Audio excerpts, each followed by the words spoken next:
pertenece la información?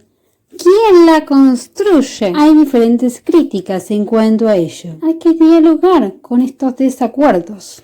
Depende del contexto en el cual hay diferentes políticas públicas. Gracias a revoluciones, la información va turnándose de propietaria. Se van dando diferentes sitios donde se deposita la comunicación, la habilidad, el deber de informar, legitimidad de ejercer el derecho a la comunicación, o sea, poder de transmitir y de difundir información. Hay 4 etapas sincrónicas congruentes de a quién le pertenece la información. La etapa de la soberanía regia. La información le pertenece al Estado, al gobierno. Es la época de la monarquía absolutista, del señor feudal. El monopolio de las revoluciones tiene la necesidad del capitalismo sacrogermánico, o sea, el mercantilismo. El Estado controla los flujos de información, más cuando aparecen nuevas tecnologías. En esta época, la licencia real es un privilegio.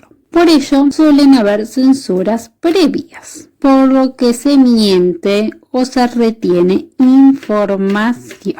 Esta fase se rige en base a la decisión político-administrativa, por un control máximo, único y exclusivo del gobierno de turno autoritario. Después está la potestad de la empresa. Aquí se favorecen las privatizaciones, así se desvaloriza la estatización. Entonces se enmascara un bien público porque los medios intentan ser libres, independientes frente al poder del Estado. Por esto hay una lucha, pero a su vez una mirada sesgada. Así surge la diferencia entre la libertad de prensa, o sea, de los periodistas, y la libertad de empresa. Pero también se busca la emancipación burgués para dejar de depender del rey. Pero aquí hay una negativa visión liberal, o sea, hay libertad mientras absolutamente nadie obstruya la circulación. En estos principios de libertad, igualdad y fraternidad se basa la Revolución Francesa. Esta libertad es la que se reclamaba en la Revolución Francesa cuando la información aparece detentada por el poder político. Entonces el poder empresario se rige de acuerdo a simples leyes mercantiles, cuando la empresa busca imponer su opinión. Aquí hay una relación estricta entre el poder empresario y la decisión político-administrativa. Es una dialéctica bipolar. El poder político-administrativo y el poder empresario comparten el poder y la responsabilidad de su deber de informar a la sociedad. Esta fase empresarista comenzó con la revolución tardía del capitalismo industrial, que fue un nuevo proceso de masificación de medios y de expansión del capitalismo comercial y el industrial, o sea, durante la producción industrial en serie. Entonces aquí la empresa forma el contrato de lectura, así manipula la opinión pública, o sea, es una especie de nuevo rey, pero desde su lugar de empresa. Pero la información también le pertenece a los periodistas profesionales.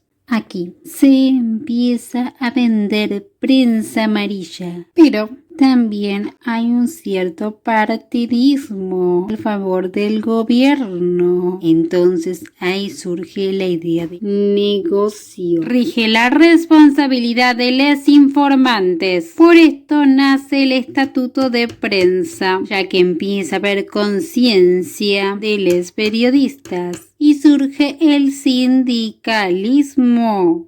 Pero está el Estado que reprime. Así desapareció Rodolfo Walsh. Entonces los periodistas actúan como mediadores entre el público y la información. Así imprimen su mirada, lo que deja de lado ciertos hechos. Entonces aquí se trata de un poder intelectual, organizativo y financiero. En este nivel financiero interfiere la soberanía comercial. Pero los periodistas quieren independizarse. Desarrollan una actividad inmaterial, espiritual, simbólica, que moviliza hábitos morales. Así los periodistas brindan información, pero el público se empieza a apropiar de la información para que ésta sea veraz, adecuada y amplia. Cuando el público se apropia de la información, empieza a participar activamente como sujetos productores. Ahora el pueblo debe hacerse cargo de la información, pero hay un diverso acceso porque aquí rige el Estado. Hay diferentes condiciones para el ejercicio completo de la libertad de expresión y los derechos a la comunicación, que son universales. Pero para la comunicación se requiere intercambio entre el Estado, periodistas y el público.